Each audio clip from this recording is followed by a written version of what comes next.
Guys दर्शक नमस्कार। के छ सन्चै आरामै हुनुहुन्छ होला। आज चाहिँ म नयाँ भिडियो लिएर आएको छु।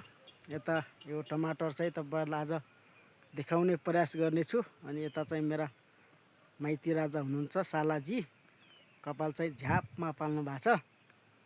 अनि यसरी चाहिँ मेरो यता टमाटर छ अनि कति लगाएको छु भनेर म तपाईहरुलाई आज देखाउने छु है त। ल हेर्नु साथीहरु, टमाटर चाहिँ यस्तो फलेको छ अनि यो चाहिँ सक्कलवान रहेको छ है। यो चाहिँ फल चाहिँ एकदम राम्रो छ, फल्ने पनि राम्रो फलेको छ, तर यसको साइज भने यति सानो छ, हेर्न सक्नुहुन्छ यी। अनि यता रहेको छ अर्को ठाउँ चाहिँ बेस देखाउँछु म तपाईहरुलाई है। अनि रहेको छ यतातिर BBS 816, यो चाहिँ साइज ठुलो हुन्छ यसको है। यताको सानो छ। यस्तो रहेको छ मेरो यसपालिको टमाटर खेती। हेर्न सक्नुहुन्छ साथीहरु, टमाटर खेती मेरो यस्तो छ है। यो चाहिँ एकदम खुल्ला ठाउँमा छ, हेर्नुस् है।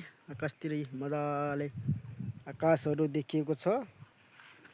अनि हेर्न सक्नुहुन्छ गाइस, त्यहाँदेखि लिएर यसरी सर लाएर मेरो चाहिँ टमाटर खेती छ है। अनि त्यसपछि यतादेखि भेडे खोर्सानी छ। अनि यहाँनिर यस्तो भइदियो के यो भेडे खोर्सानी। यसरी भइसकेपछि काउली चाहिँ लगाइयो यसरी फेरि। भर्खर सानो छन् काउली पनि। अलि पहिलो लगाएको चाहिँ यति ठुलो भइसकेको छ। त्यहाँ पारिसम्म छ मेरो भेडे खोर्सानी। म तपाईलाई पारी गएर देखाउँछु फेरि। अघि चाहिँ मैले त्यहाँ पारीबाट यता देखाएको थिएँ अनि अहिले यतातिर आएको छु। अनि यता चाहिँ यसरी भेडे खोर्सानी छ। अनि यसरी रोग पनि लाग्छ साथीहरु, हेर्नुस्। यस्तो गजबको रोग लाग्छ कि फेरि मजा आउँछ नि यस्तो भन्दाखेरि त। यसरी रोग लाग्छ। अनि फेरि यतादेखि लिएर मेरो चाहिँ टमाटर खेती छ। यो चाहिँ अलि पछि लगाएको थिएँ, त्यही नै हो। अनि पारी देखिने चाहिँ मेरो घर।